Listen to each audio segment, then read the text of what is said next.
This is the funnest night ever! Quit yanking our anuses! Two people get together, do something social, have a few drinks, yada yada yada.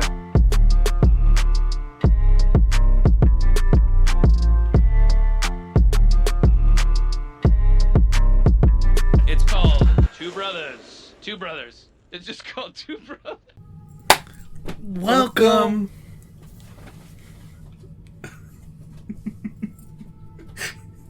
What? Why you have to say it when I say it?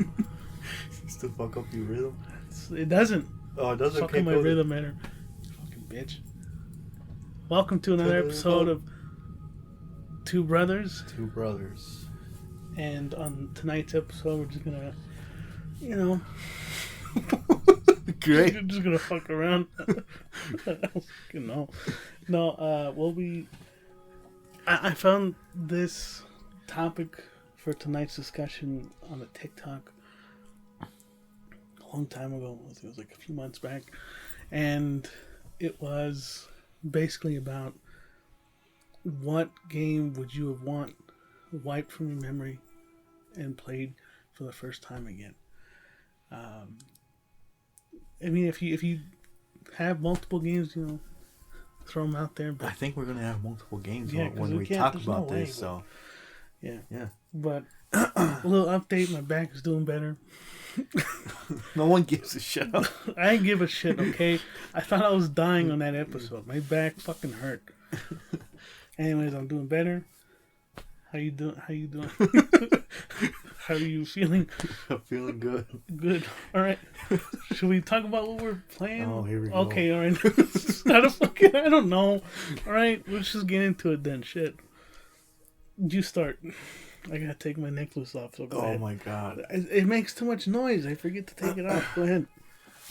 Well, for the first game that I was thinking, and it's, you know, you're gonna agree with this one too. A game that should, you know, we should start all over from,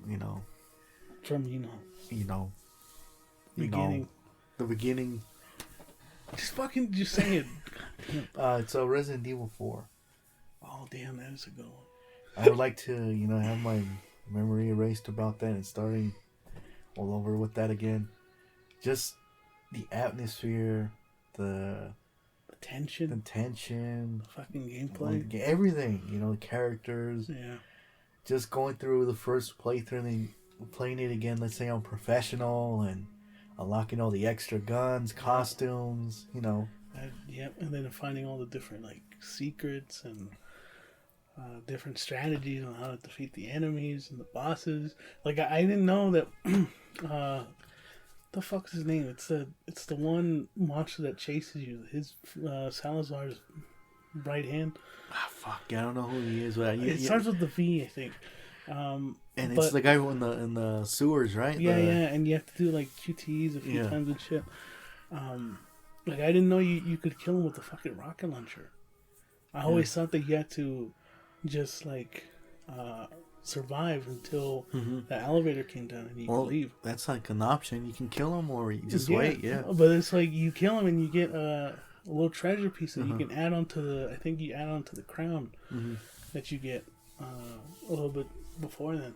So being able to find that out again, that'd be so fucking awesome to just play that game through again. Because oh man, I'll tell you, I used to play that shit over and over and over, and we still are. Yeah, it's it's a game I can just put on and play casually now. Since I know everything about it, and it's weird because it's not boring. That's what I was about to say. That's one of those games that you don't get tired of or you don't get bored of. No, it's just you still have that. I guess to me, or for anyone else who likes Resident Evil 4, has that feeling too. It's I don't mind playing this. Me neither. And it's still I don't want to say, it's still fresh. I don't know. It still has that same feeling when you first played it.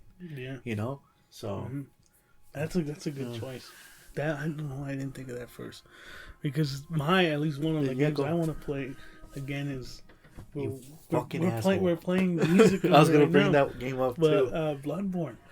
I mean, Dark Souls games in general, but more particularly Bloodborne. Dude, Bloodborne's the one that I guess, how do you say, got everything right with the formula with the Souls game, and did it way fucking good.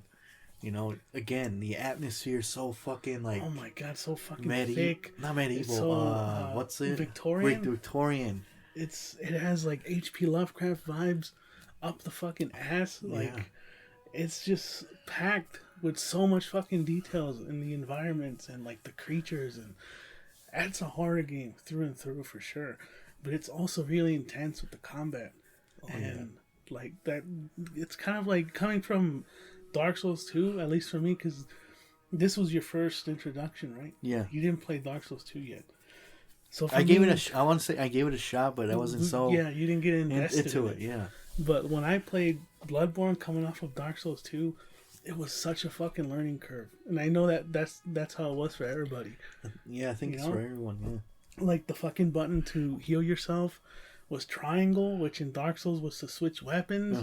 So for like a good chunk of the game, all I was doing was pressing triangle because I thought I was like switching to fucking. So it was like a learning curve to the game, and being able to like experience that again, if I can experience that, because that was a whole fucking. It's weird that we're talking about this. It's I was talking about. I was going to tell you about this, so it's cool that we're going to bring it up in the podcast. Yeah. I'm kind of scared going back to play like Bloodborne or like the Dark Souls remastered. Why? Kind of scared, like I lost my Yeah, like your touch. my touch to it, skill and yeah. everything. I'm kind of scared like I lost that because I already relearned, you know, Bloodborne. I already learned Dark Souls, how they play. Yeah. You know, I would say like Bloodborne's kind of fast paced. You know. Oh yeah, for sure. You know, keeps you on your toes, and how with Dark Souls it's more defensive. Yeah, it's more like a chess game. Yeah. You know, But- which this one is just like fucking intense, like an intense fucking game of chess and shit. This became one of my at least top 10 or top 5 games of all time. Is Bloodborne. Yeah, me too. Me I too. don't know, the way you were there to teach me in the beginning, Yeah. and I guess that's how I got into it. You know, the creating your character and picking out your weapons and so on and so forth. You know, and Upgrading for the first time. doing your first boss battle was like, it's challenging, Yeah. but once you defeat him, it's so rewarding. Like, fuck, if I can defeat this boss, I can defeat all the other ones. You know, coming along the way. But you're also like really like fucking scared because like that first boss fight Yeah. is so intense and so in your fucking face that like at the same time you're really excited to see what other bosses are gonna throw at you, but you're also really scared to see what kind of fucking I like how they designed and how they look and how they fucking move and how they fight. And oh man, it was an instant classic for me when I played it. Yeah. You know, Same for me. it still has that kind of like frustration element to it sometimes, like the Dark Souls games do. But I think at least for me in Bloodborne, everything that happens to you if you fuck up, it's because you did something wrong. Yeah. Or because you fucked up. Like, yeah, they might throw a few like cheap shots at you that you may not expect, but for the most part, everything is on you. So you have to be really fucking careful with like the actions that you do and what kind of path you take first and everything. So, dude, that'd be so fucking awesome to play that game again. Even with their DLC, how do you say? I just had it now. I fucking lost it. Even with the DLC, they bring a new challenge for you. You know, you know what I'm saying? Yeah, it keeps you on your toes. It's difficult, I would say. Even with the enemies, they throw in those NPCs, like mini bosses. You know? Oh yeah. In the DLCs, like Jesus Christ. Yeah, like this motherfucker was a boss in the original. Now they're just throwing at him like they're regular enemies and shit. You know, but also finding the weapons too in the DLC.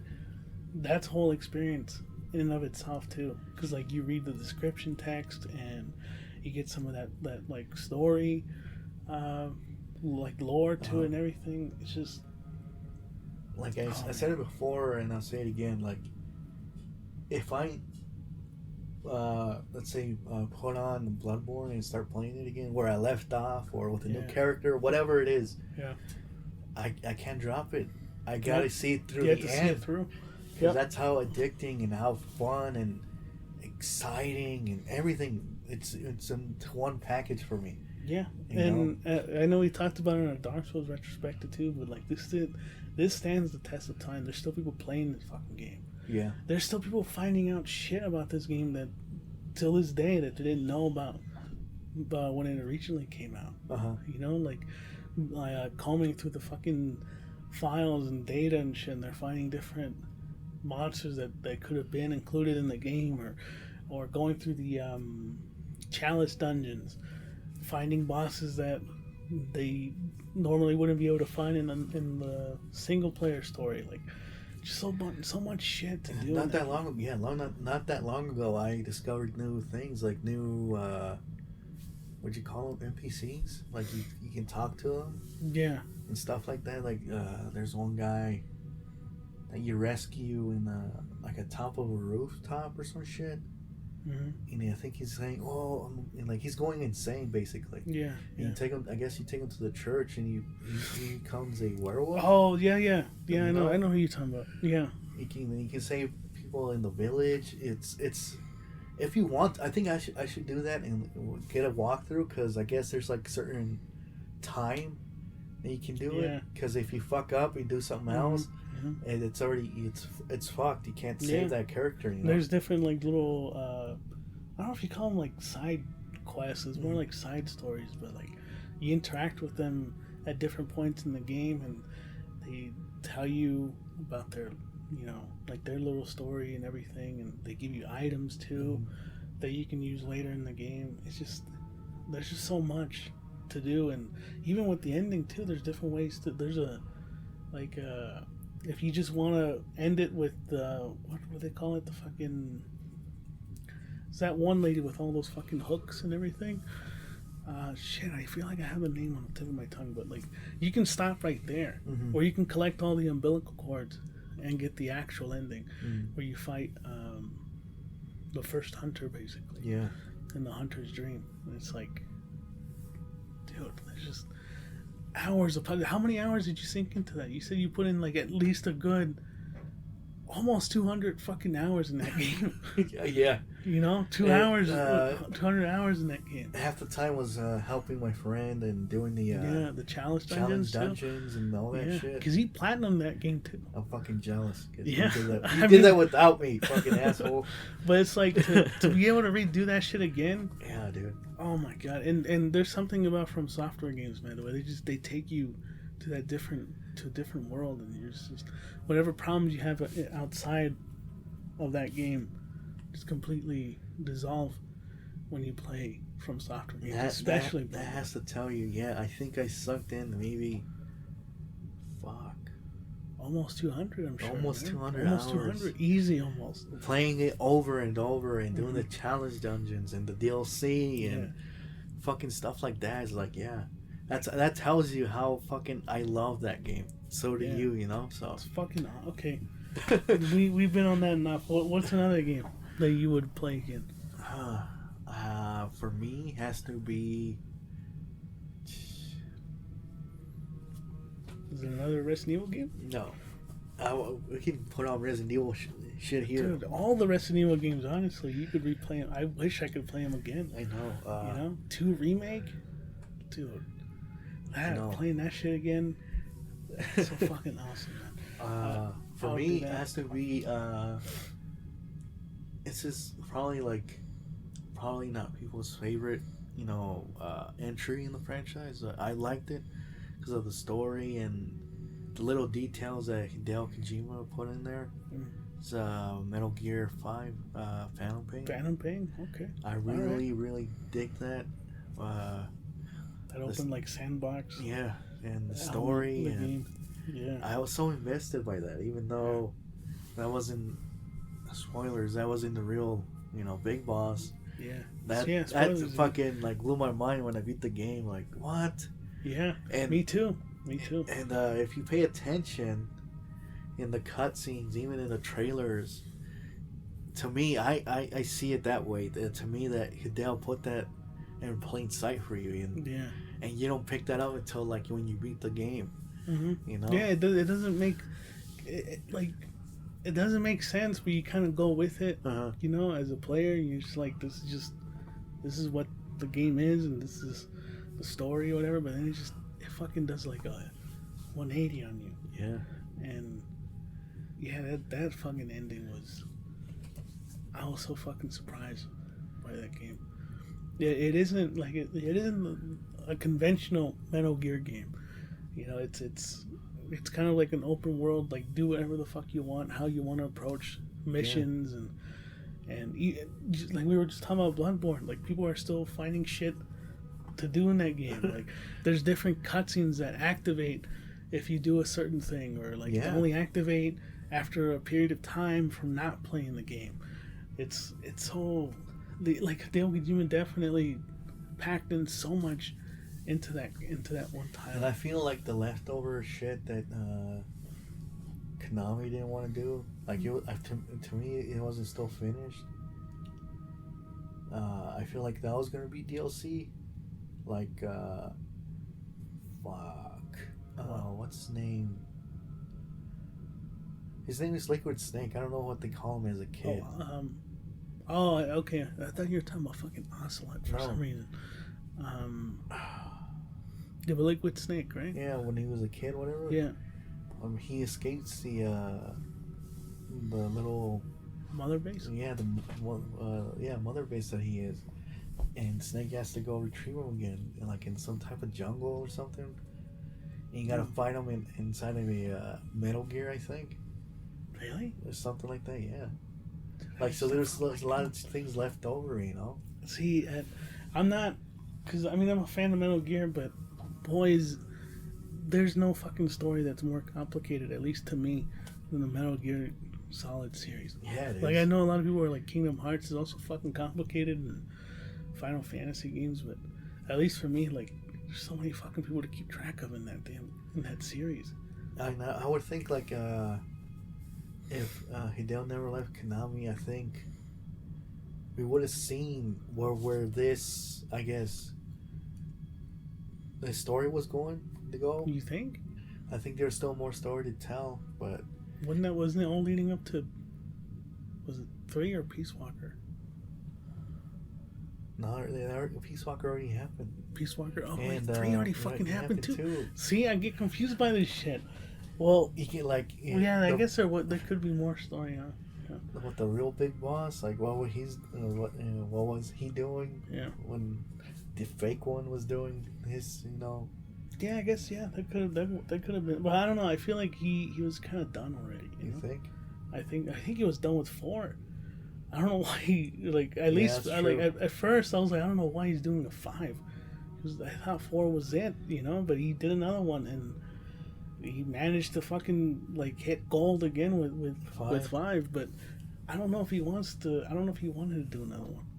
You'll never know. That's his. I guess you never know. That's his baby, But speaking about just like you were saying, like there's new things to still figure out. Like even the side missions were fun.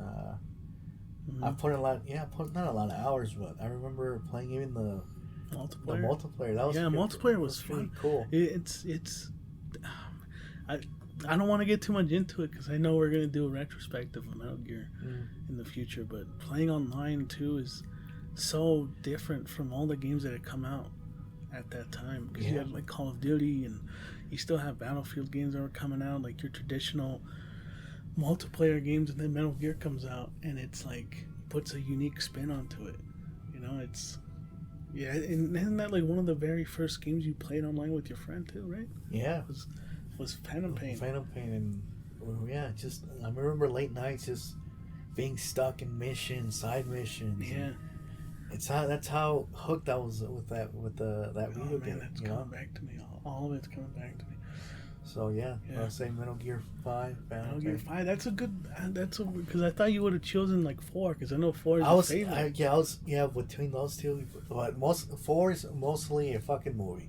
Yeah, that's true. There's no fucking. Even though I'm not shitting on it, but that's my favorite. It is my favorite, but it's a fucking movie. it's you're a right. movie. Yeah. Basically, but as gameplay wise and entertainment, I would have to give it to Phantom Pain. Phantom Pain. Because Okay, all right. Because I mean, for me, I think I'd give it to 3. Uh-huh. But now we're just talking about Metal Gear, and I want to save it for a retrospective. But What yeah, about you? 5 is a good one. 5 is a good one. Well, me, I think you already know what the other game is. Toy Story. Toy Story 2. It's Doom. Which one? 2016. Oh, okay. Yeah, you think I'd say Eternal, but Eternal came out during the fucking pandemic. I don't know if I want to relive that shit again. What do you mean? That's a good game. I didn't know it was a good game, but during that whole landscape, Oh. we didn't know if the world was gonna end and Oh shit. my God. But 2016, I would love to fucking have that wiped from my memory so I can play it again. That was probably one of my favorite gaming experiences. As a gamer, I don't know why I said it like that. As a gamer. As a gamer, because that was the reinvention of the Doom franchise. Uh-huh. And they rebooted it, and a lot of people were kind of like, I don't know if this is gonna be a good game. And Uncharted 4 is coming out. That's also a good What? game. It came out the same year? Yeah, it came out in the same year. Fuck off. Really? Yeah, I think it came out in the same month too, No. probably. No, I think it made it come out March or April, I think. Uncharted. Yeah, let me check while you still talk. But yeah, everyone was kind of like iffy on it, which is like understandably. Don't be looking at TikToks while I'm talking about fucking Doom, you bitch. But I always had confidence that game was gonna fucking work out, And when it came out, and I was hearing all the fucking good reviews about it, and being able to sit down and play it for myself for the very first time. Oh no, it did come out that same I one. told you, it took. I don't want to sound too poetic, but it took my breath away. Okay, That was like how the game started. It was so fucking metal and so fucking iconic. I cannot tell you how much I would love to fucking relive that again. Mm-hmm. Seeing that black screen and then seeing the fucking Demon Slayer the Doom Slayers like Logo little or fucking the emblem, whatever. little symbol and shit, and that fucking the voiceover coming in, and then you're like strapped to that fucking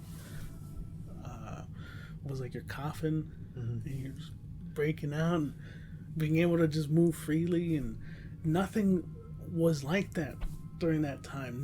No other FPS played like Doom 2016 in that year. It felt like return to form, like old first-person shooter games. Not being able to reload, having to pick up health, having to pick up ammo, all this shit. It was mostly like a fast-paced game, basically. Yeah, and you gotta do a lot of crazy shit to. No one could outdo that game in terms of how intense and how fast-paced it was. Like, at least for me, it was like a breath of fresh air.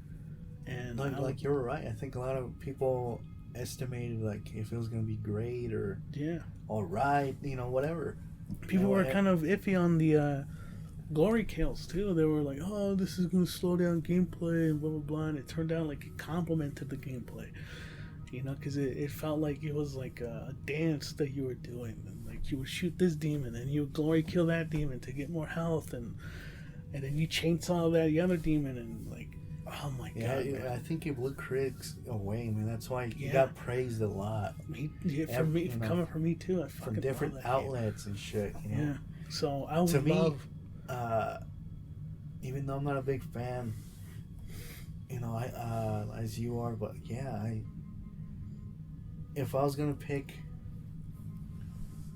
like a first-person shooter, I would say also Doom. Even though I'm not a big fan of you are, it's just I know how. How like influential it's just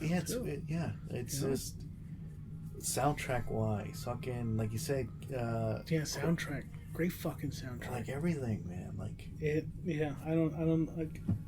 I could say a lot of things about in 2016. We'd be here for hours, but that would be another game of mine that I would love to play again. You know. All right. What about you? How about going back to horror? What other horror games would you like to replay again? Horror? Yeah. We already talked about Resident Evil and Yeah, but there's Bloodborne. more than fucking Resident Evil and Bloodborne. I don't What about like it. Silent Hill 2? You know, those I can talk about. There's something else I want to, bring up. Okay, go ahead. Sorry. Go ahead. And you just brought it up, like one of the Uncharted games that I would like to have my memory wiped and played again was Uncharted 2. 2? That introduced yeah. me to the series, Hey, you're right. And Yeah, same the here. same way as Doom, you just, he breaks out of his fucking chains and you get into it. The same way with Uncharted, Yeah, you you're have to in a escape fucking train on that and train. right away you try to, get out of the, falling train and shit. Yeah. And just the way the story was paced, the action. Graphics for at the time Dude. were fucking good too. Yeah. Yeah. I think that was one of the games I got when we first had our PS3 was Uncharted, because we're seeing other people have it and we were just a fucking Xbox 360 Yeah. fan. Like, fuck, man, I really like to try Play out Uncharted. Uncharted. And once we had it, that was the first thing in my head, like, get Uncharted. Yep. Mm-hmm. And dude, Oh man, I would love to play that shit again, man. yeah, like the first time, like, Yeah. it's amazing of a fucking game. Yeah, and I guess like a shameless plug for Action and Gaming, who's currently playing Uncharted. And watching him play the first one, like, I don't know, at least for me, the story seemed really, I don't know, fresh too. Uh-huh. Because not a lot of games at the time, because there was a lot of gritty, like, shooters and shit like that. Uncharted came out in 2000, was it 2007, I think? Came out, or 2008? Which one, the first one? The first one. Yeah, around that. So watching him play it was a delight. I still remember playing the first one on the basic. Was it the basic PS3 or the slim model? the collection? I don't know when I first played them. No, it was PS3. That one was clunky as hell. I can give it that. Yeah. And the graphics was so and so. Not as how the second one looked like. Fucking amazing. This one looked okay. Yeah. If you played the original version, not the collection. Yeah. Because I think the collection gave it a HD kind of uplift. Yeah. But I remember that game being like clunky and stuff like that. I don't know. Like, that's another game we're gonna do another retrospective with Maurice too. So we don't want to get too much into it. But the second one, that's a good choice. I'd like to play that one again. Yeah, out of the four, I think that's a good one to wipe your memory of and get into the series again. Yeah. Another one for me. Another one bites the dust. Which one's that? What the fuck are you singing? Another one bites the dust. What was that in reference to? Nothing. Oh, okay. You said another one. Oh, another one. Another one bites the dust. Nice way of killing the fucking bit. bit. Okay. Nice way to kill the bit. Fuck, I get it. Okay. You fucking moron. What? Is that a game? Just wait until this podcast is over. Another game for me will be Max Payne 3. See, you and your horrors. Good, you fucking picked Max Payne. Yeah, dude. fucking Max Payne. Max Payne 3.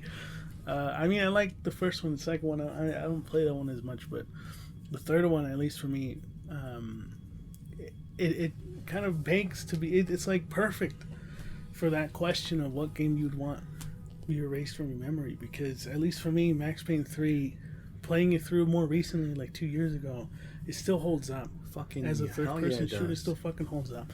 The only department where it kind of doesn't hold up is the story. Why you say that? I'm not saying the story isn't good. I'm just saying in terms of like pacing and sort of like when you're wanting to replay it, you want to replay it for the gameplay, and then you realize the story kind of gets in the way because I already know what happens and I kind of know the beats and stuff like that. So having that like erased from memory so I can play it again, that would be that's a perfect candidate for a video game to play again, because the first time playing it through, at least, I mean, because I know some people had some problems with the story, and now it's kind of paced out and stuff. But when I first played it, from beginning to end, I could not put down my fucking controller. That's all I fucking did. And luckily, it came out during the summer when I was done with school, so I could just fucking spend weeks playing that shit. And that's all I did was play it. I didn't even touch multiplayer. Because I like multiplayer I played a little bit of it, but all I did was play fucking story over and over and over and over again. And the only thing to me that I would go back to playing it again is to hear like the monologues from Max Payne, or just playing through some of the like the airport section is just so fucking awesome. Yeah, the way they did it with the music synced up, the coordination with the song, and it's like, oh my gosh, it was so fucking good. What was it? It came out when? 2012. Really? Yeah. Was that almost towards the end with the PS3 and 360 or no? Yeah. Well, yeah, because it still had like one more year left. The 360 and PlayStation 3 before the next gen, because the next gen came out the year after that. Okay, that makes sense, because I was about to say, for a game that was coming out at the end of its cycle, for PS3 and all that, fucking hell, dude, the graphics blew me away when I saw you play it. And the gameplay was kind of setting up for Grand Theft Auto 5, because they took the kind of same approach with gunplay in Grand Theft Auto 5. But I'd argue that Max Payne 3 does it better. They should have kept. They should have kept it on the Grand Theft Auto. Yeah, because they kind of do when you play with, was it Michael? I think Michael has like kind of like bullet time. He slows down time. I think he's the one who has it. So they kind of do, but for some reason it just feels clunky in Grand Theft Auto 5. You know, and I guess it's because it's not Max Payne. Max Payne can fucking dodge and do all this other shit. But just to tell you how big this game was, this is one of the most like expensive games to be produced. It was like over like $100 million to make Max Payne 3. Wow. Yeah, and it's probably one of the longest games to be made from Rockstar. I think it was Rockstar Vancouver who made it, and it was supposed to be kind of like a 2-year thing, and it was supposed to be released, and then there was some controversial stuff that kind of surrounded the game. Like what? I think it was one of them was, at least this is just one of them, was their decision to not go with James McCaffrey. Oh, the voice actor? Yeah, when they were first producing or starting the production with the game, they wanted to go with someone more older. And I was like, but James McCaffrey's older than the character of Max Payne, so he's perfect to play Max Payne. And James McCaffrey didn't hear about it until I think he saw like the Game Informer article, I think, or something like that. And he had one of his agents patch him through to like Rockstar so he can be a part of it. And fuck yeah, dude. Yeah, and so obviously that played a huge part in it being delayed, because I think they were already further along in development. With the other guy or something? Okay. Or I don't know if they had the voice actor yet, but they had like a different look for Max Payne and this and that and whatever. Dude, I remember, sorry to cut you, the first like picture or like poster or whatever for Max Payne 3 was just a black background and him with the fucking muscle shirt, overweight, bald, and he has the 2 guns. Yeah, just what the fuck are we going? And it was just and it had that Grand Theft Auto look to it, because this is after 4 and everything. In fact, fun fact, Rockstar Vancouver, I don't know what they were originally called, but they're the same people who made Bully. Really? Yeah, and instead of going for a sequel, they gave him Max Payne 3. Yeah, which is weird because Max Payne 2 didn't sell so much, and so people were thinking, all right, Max Payne's kind of over and done with. Take 2 were kind of like, it didn't make as much money as we thought it would. But then they were like, but we're gonna make another one with Max Payne 3, and so they gave it to Rockstar Vancouver. And ain't it this year's anniversary? What? How many years? 25th anniversary, I think. Fuck off, 25 years. I think. The first one came out in 2001. So 20 years? Not 25. I think it's 20, right? 20 years, I think. Yeah. So Holy shit. shout out to his family. Oh shit! No, I can't say that. His family's dead. Albert. No, but yeah, and yeah, Rockstar is not known to put so much effort. Like, oh, no, they put a lot of effort in the game. No, but they, to this extent, they put a lot of time into making Max Payne 3, and when obviously it fucking paid off because I think they do that with all their games. Yeah, I mean they do for sure. I don't know. I just feel like one of the other controversies surrounding it was how they what's the word I'm looking for? How they treated their workers, you know, because it was Vancouver, Rockstar Vancouver, which is like a subsidiary of Rockstar, and so it was a relatively, like, I want to say small group, but it was, you know, a group of developers making this game for 6 fucking years, and you know there was like controversies and talks about like how they were being managed, how they're being treated, and this is not, you know, news about Rockstar. They did this with Red Dead Redemption 2, where they overworked their fucking employees. They did that with Max Payne 3. So that's what kind of sucks behind it. And like, these people really put a lot of effort into making this game. You know, $100 million. Just like, you know, it's just for people out there who are video game, you know, nerds like us who play different genres of games, favorite game, you know, whatever. You're a fucking guy or girl who plays fucking games. Yeah. Appreciate that. Like you're just saying, you know, fucking people work their asses off for a year to make this game perfect, and when it comes out and you love it, appreciate it a little bit more. Like, the details and they put a lot of gameplay mechanics and character wise, everything. I mean, appreciate it, you know. Not to keep talking about Max Payne, but I feel like it's really interesting because Remedy, who made the first one, it kind of reminded me of how Robert Rodriguez did movies. You know, they went against doing cutscenes because they knew it would be a lot of time to make cutscenes and everything. And if you look at fucking Max Payne, the first one, character models and everything don't look fucking good. So obviously it wouldn't look great. And so they went instead with the comic book panels.